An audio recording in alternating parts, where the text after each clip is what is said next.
Assalomu alaykum aziz yurtdoshlar, opa-singillar, hoji-ota, hoji-onalar, do'stu birodarlar. Sog'misizlar, omonmisizlar?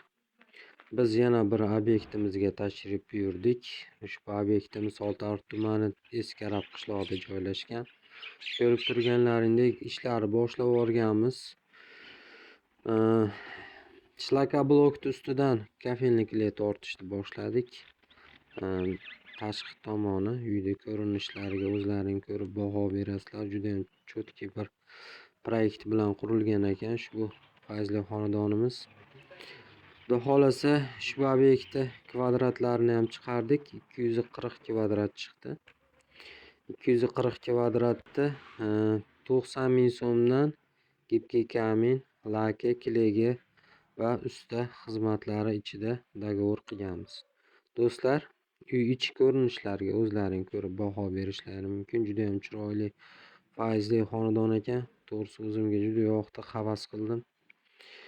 Xudo xolasa asosiy devorlariga gipki kamelarimizni yopishtiramiz. Sokul qismiga kafel yopishtiriladigan bo'lingan.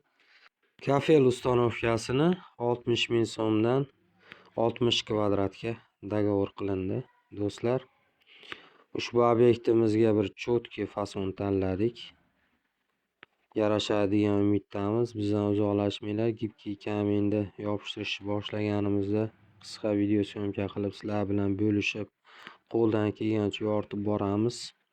Gipki kaminga qiziquvchilar ekrandagi chiqib turgan raqamlarga murojaat qilishlari mumkin. Qo'ldan kelgancha ma'lumotini berib o'tamiz.